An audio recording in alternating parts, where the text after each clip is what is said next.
सभी viewers, students और friends को मेरा नमस्कार। भारत और अमेरिका के बीच 2+2 मंत्री स्तरीय संवाद मिनिस्ट्रियल डायलॉग के दौरान दोनों देशों ने basic exchange and cooperation agreement that means बेका BECA पर हस्ताक्षर कर दिए हैं। इससे दोनों देशों के बीच रक्षा संबंध और मजबूत होने की बात कही जा रही है। बेका के तहत भारत और अमेरिका एक दूसरे से संवेदनशील सूचनाओं को साझा करेंगे। तो दोस्तों, मेरा नाम है मुकुंद माधव शर्मा और आज हम समझेंगे भारत और अमेरिका के बीच में 26-27 अक्टूबर 2020 को जो समझौता हुआ है basic exchange and cooperation agreement, उसे हम समझने का प्रयास करेंगे। उसके विभिन्न आयामों को देखेंगे, उसकी पृष्ठभूमि को देखेंगे और भारत और अमेरिका दोनों देशों को इससे क्या लाभ है इसको भी हम समझने का प्रयास करेंगे। तो चलिए प्रारंभ कर लेते हैं।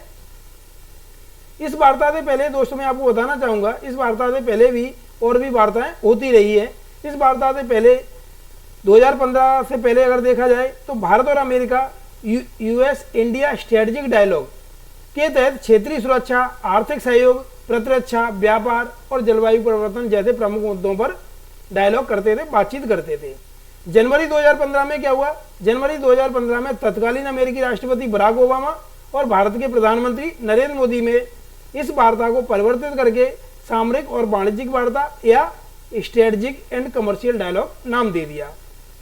इसके तहत भारत और अमेरिका दोनों देशों की जो शेयर्ड प्रायोरिटीज हैं, जैसे इकोनॉमिक ग्रोथ को बढ़ाना, जॉब्स को क्रिएट करना, निवेश वातावरण बढ़ाना, दोनों देशों के मध्य जो मध्यम वर्ग है दोनों देशों का उसको बढ़ाने का प्रयास करना, उनकी आय को बढ़ाने का प्रयास करना, इस तरह की चीज़ें होती थी स्ट्रेटेजिक एंड कमर्शियल डायलॉग के अंतर्गत। लेकिन वर्ष 2016 में एक नई घटना हुई। अमेरिका ने भारत को मेजर डिफेंस पार्टनर का दर्जा दिया, मेजर डिफेंस पार्टनर का दर्जा डेजिग्नेट किया। तो इसके बाद फिर भारत और रक्षा संबंधों ने और घनिष्ठता बढ़ती गई। तो जब मेजर डिफेंस पार्टनर का दर्जा दिया तो उसके बाद क्या हुआ? पहली बार 2+2 वार्ता की घोषणा वर्ष 2017 में कर दी गई और यह घोषणा तब हुई जब प्रधानमंत्री नरेंद्र मोदी और अमेरिका के राष्ट्रपति जो डोनाल्ड ट्रंप थे वह पहली बार मिले थे। तो पहली बार मिले, पहली मुलाकात थी, तो पहली मुलाकात को ही एक अच्छा स्वरूप देने का प्रयास किया गया। तो 2017 में जब घोषणा की गई तो 2018 से सितंबर 2018 में दोनों देशों के बीच पहली 2+2 वार्ता, जो 2+2 डायलॉग का आयोजन कहाँ पे हुआ था? नई दिल्ली में। उसके बाद दूसरा जो डायलॉग था 2+2 डायलॉग वो हुआ था 2019 में वाशिंगटन DC में।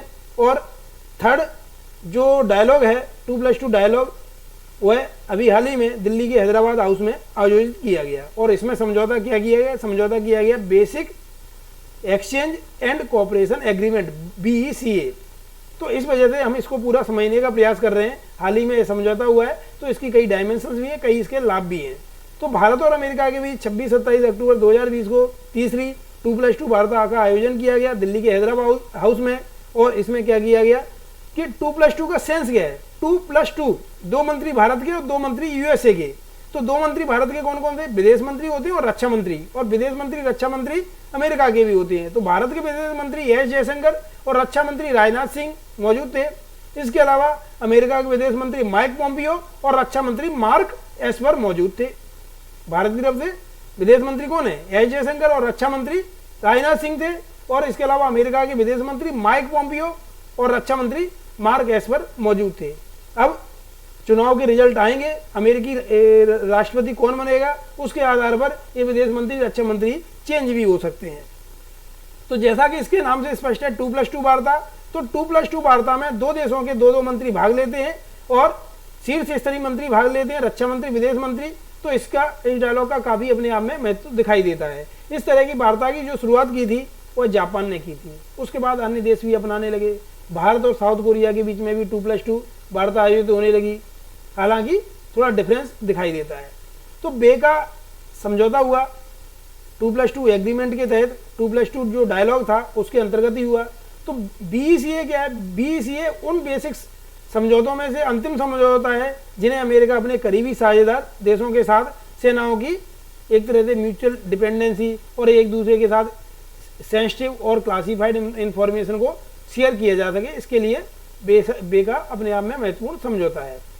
तो इससे पहले भी समझौते हुए हैं। इससे पहले कौन कौन से समझौते हुए हैं उनको देख लीजिए। 2016 में हुआ logistic exchange and memorandum agreement. कौन सा? Logistic exchange memorandum of agreement, ये साइन हुआ। और उसके अलावा एक और साइन हुआ 2018 में।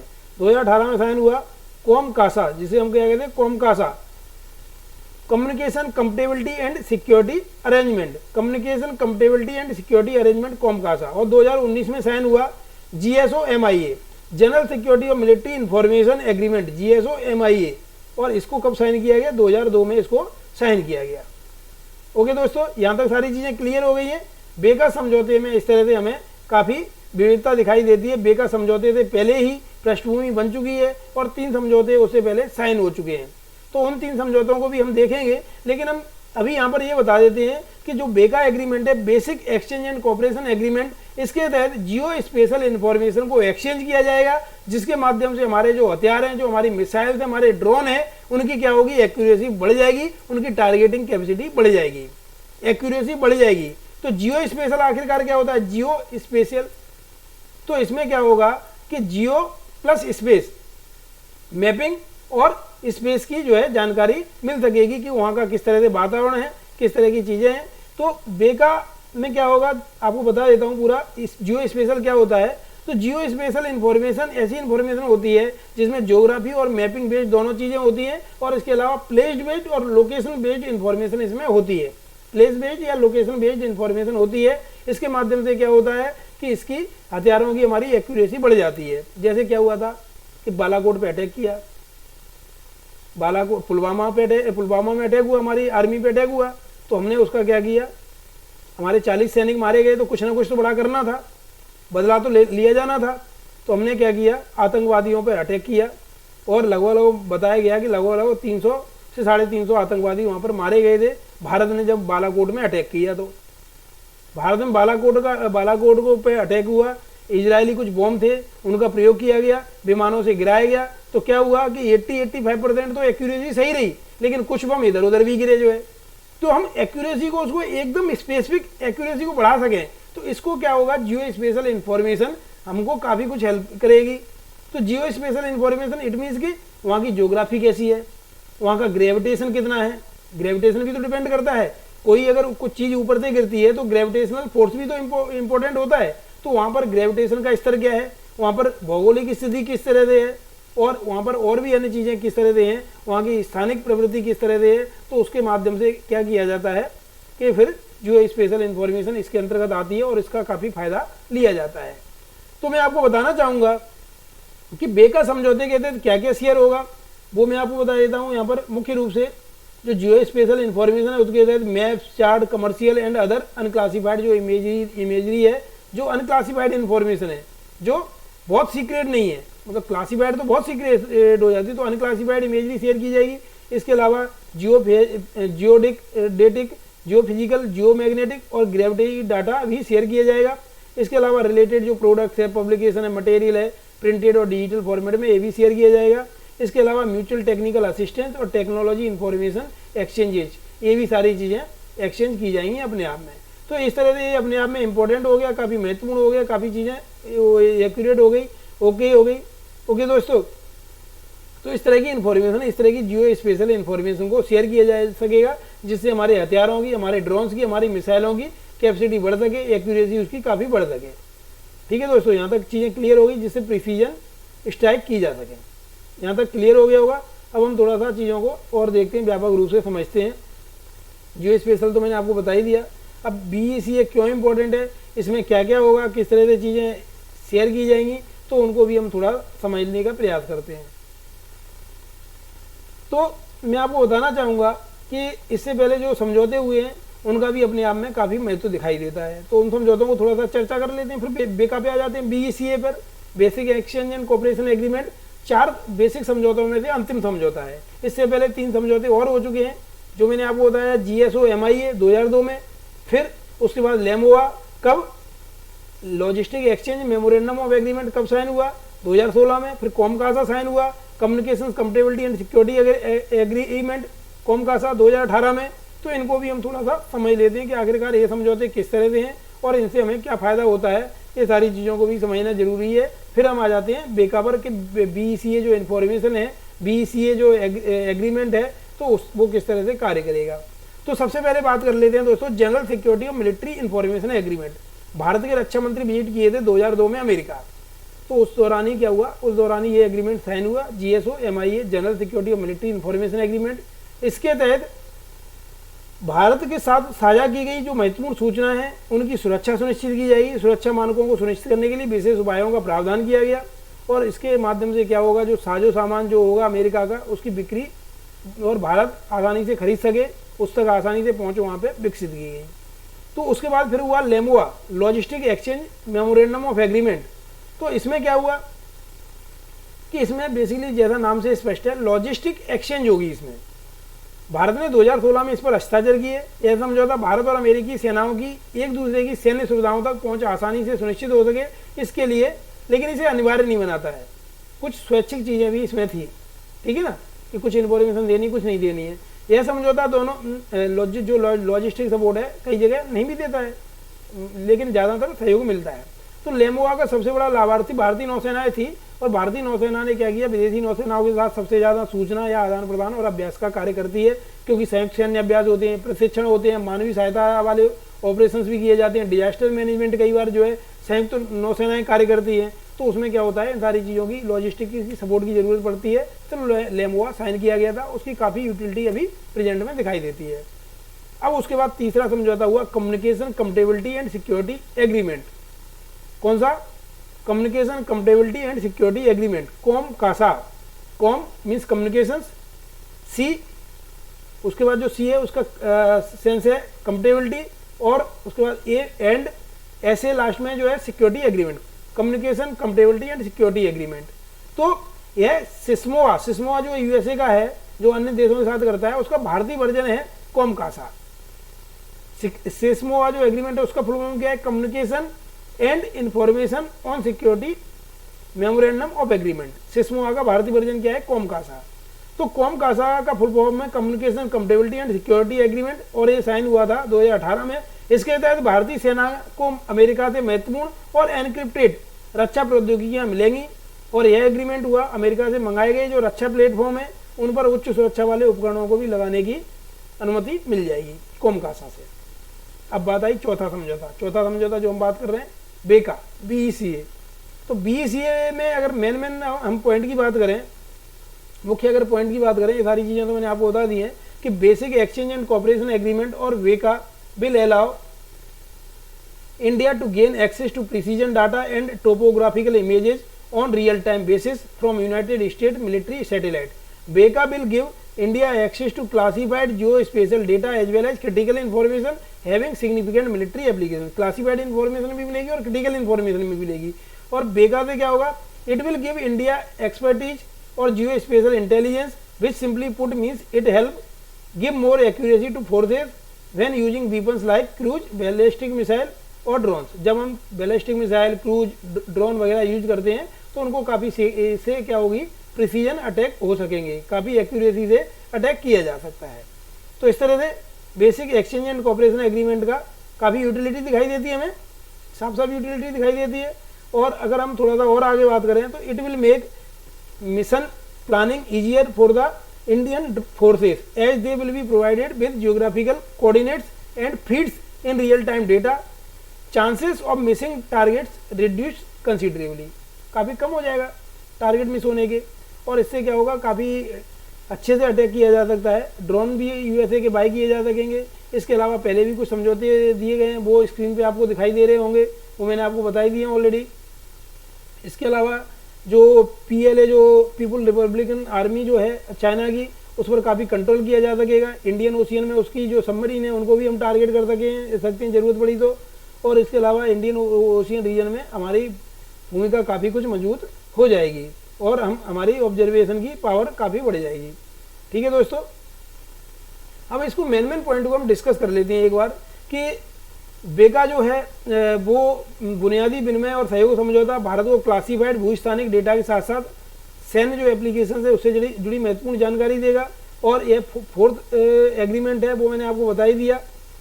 और इसके बाद अगर देखें दूसरा पॉइंट देख लीजिए, उससे पहले ही साइन हो चुके हैं एग्रीमेंट, वो मैंने आपको बता ही दिए। थर्ड पॉइंट देखें तो इन्फॉर्मेशन जो special data as well as critical information share की जाएगी, ये भी मैंने आपको बता दिया। अब हम देखें तो इसके अंतर्गत क्या क्या एक्सचेंज किया जाएगा।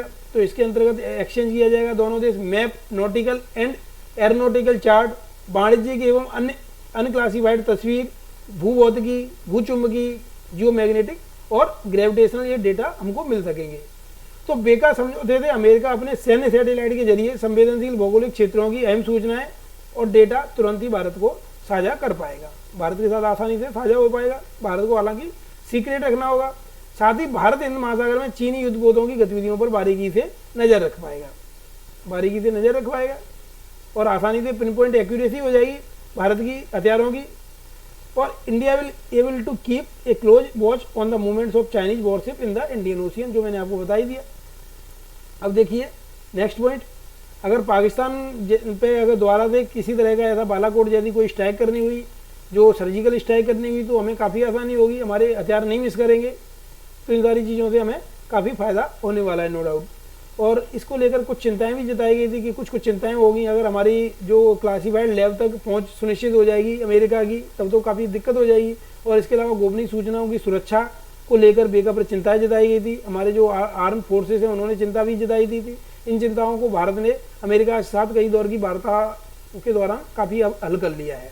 और वैसे भी हमें डिपेंड है कि भाई हर इन्फॉर्मेशन जरूरी थोड़ी है कि हम शेयर करें, वो तो कुछ चीज़ें सीक्रेट भी रहती रहती हैं अपने आप, कॉमन सेंस है। तो यह भारत और अमेरिका के बीच 2+2 इस तरह की जो तीसरे चरण की वार्ता है, और 2+2 के तहत दोनों देशों के विदेश मंत्री और रक्षा मंत्री दोनों ने बातचीत कर ली और इस तरह के काफ़ी समझौता हो गया BCA, और इससे हमारी काफ़ी कुछ एक्यूरेसी बढ़ गई।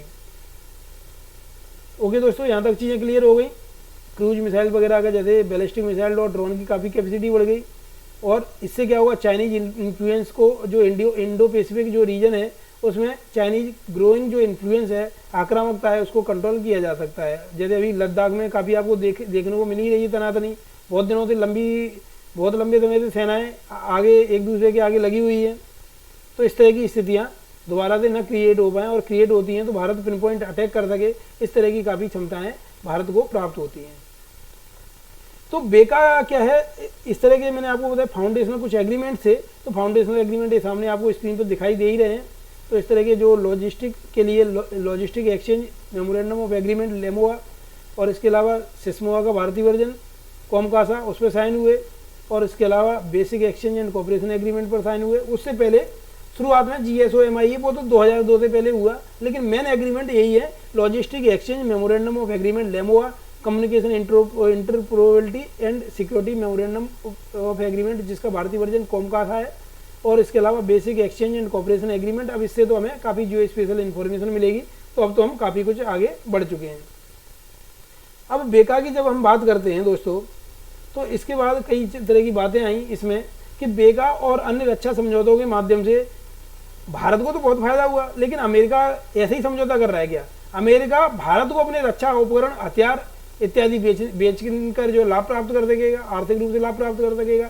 एक फायदा अमेरिका का ये हो गया। इसके अलावा भारत के साथ सहयोग अगर विकसित करता है अमेरिका, तो एशिया में चीन के बढ़ते वर्चस्व को कम करने में वह कामयाब हो जाएगा अमेरिका भी, और भारत को भी यही काम करना है, तो दोनों को लाभ है। इसके अलावा भारत में लोकतांत्रिक व्यवस्था है और निवेश की भी पर्याप्त संभावनाएं हैं। अब कोविड-19 के बाद तो आप देख ही रहे हैं कि पूरा बाजार जो है भारत की तरफ शिफ्ट हो रहा है, क्योंकि चाइना में जिस तरह से ऑटोक्रेसी देखने को मिल रही है और जिस तरह से वर्चस्व की स्थिति देखी जा रही है, तो वहाँ पर निवेश का उस तरह से अनुकूल वातावरण तो देखने को नहीं मिलता है, और कई फैक्ट्रीज, कई इंडस्ट्रीज भारत की तरफ आ रही हैं।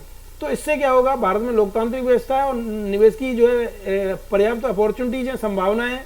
तो इससे क्या है कि भारत की तरफ ऑब्वियसली बात है झुकाव रखेगा अमेरिका। भारत में लोकतांत्रिक व्यवस्था है, निवेश की पर्याप्त संभावना है, मिडिल वर्ग की इनकम भी काफ़ी बढ़ रही है, तो इस तरह से कई संभावनाएं भारत में दिखाई देती है।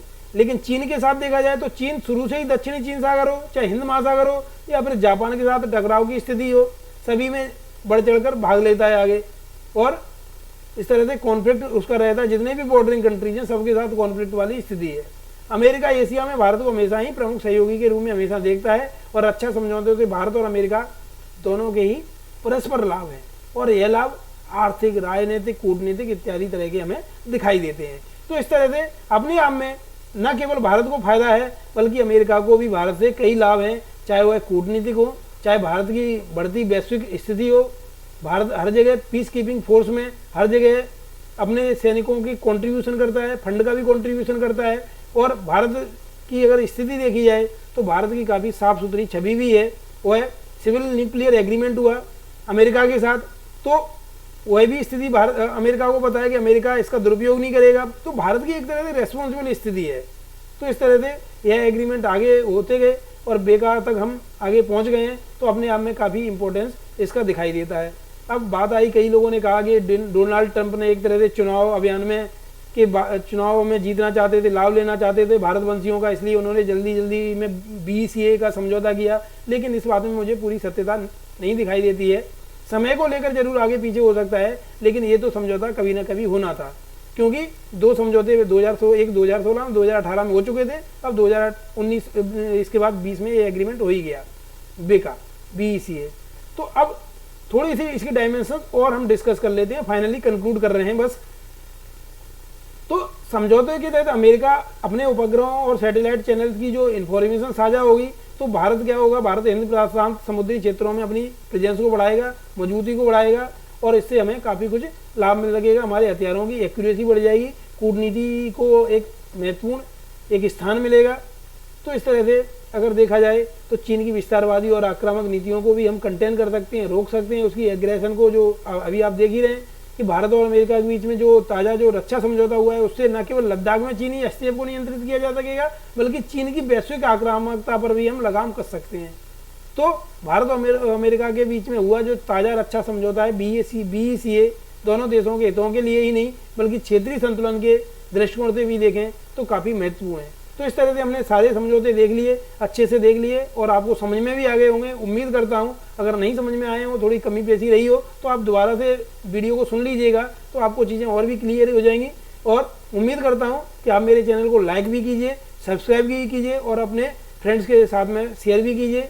और मिलते हैं फिर नए वीडियो के साथ। Thank you very much.